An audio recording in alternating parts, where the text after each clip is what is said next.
This is a lady that I have seen now for about 5 years.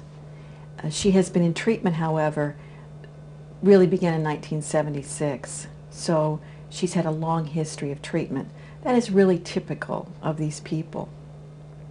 She had perhaps 4 diagnoses before she was diagnosed with dissociative identity disorder, or multiple personality disorder as it was called then. First of all, she was diagnosed schizophrenic and spent some time in a state hospital being treated for schizophrenia because she kept talking about the voices in her head. The interesting thing is, though, having worked with schizophrenics, they can't control the voices in their heads, and you certainly can't talk to the voices in their heads. However, you can talk to the voices, and the voices will talk back to you with a person with dissociative identity disorder, because it really is a separate identity, and the person is trying to give you some information. So it's different in that regard. But she was first seen by a professional, a psychiatrist, in 1976 when she came in for severe depression. She had a history of several suicide attempts in her early 20s, and at that time she was in nursing school.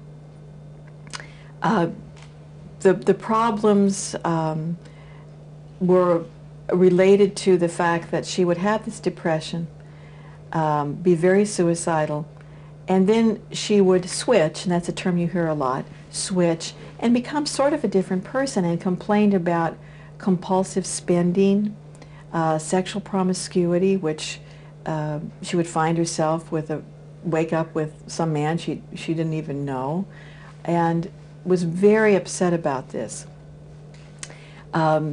During these times, she'd have periods, we would call them hypomanic during these times, and so she would be very happy and excited and talking a lot and as I said, spending money. And very poor social judgment, drinking excessively.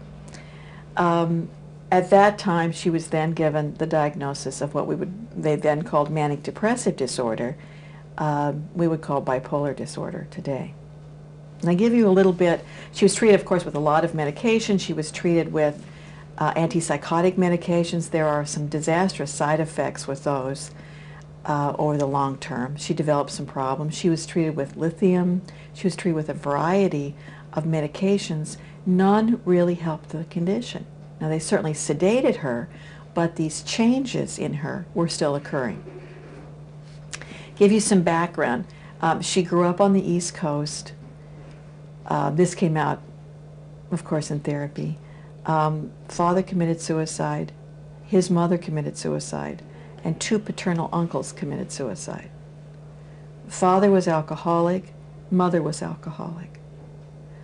And what came out in the course of our therapy was that this woman had been used sexually from the time she was quite young by both parents, and because they were socially prominent, they would also have parties in which she would be, by the age of 11, be the prize for certain games they would play, and she would be used sexually by her parents' friends.